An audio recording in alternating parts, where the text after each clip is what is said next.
দেখি গো আবার।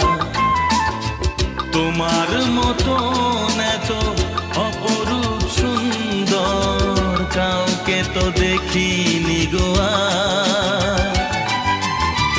কত যে সাগর নদী পেরিয়ে এলাম আমি, কত পথ হলাম যে পার।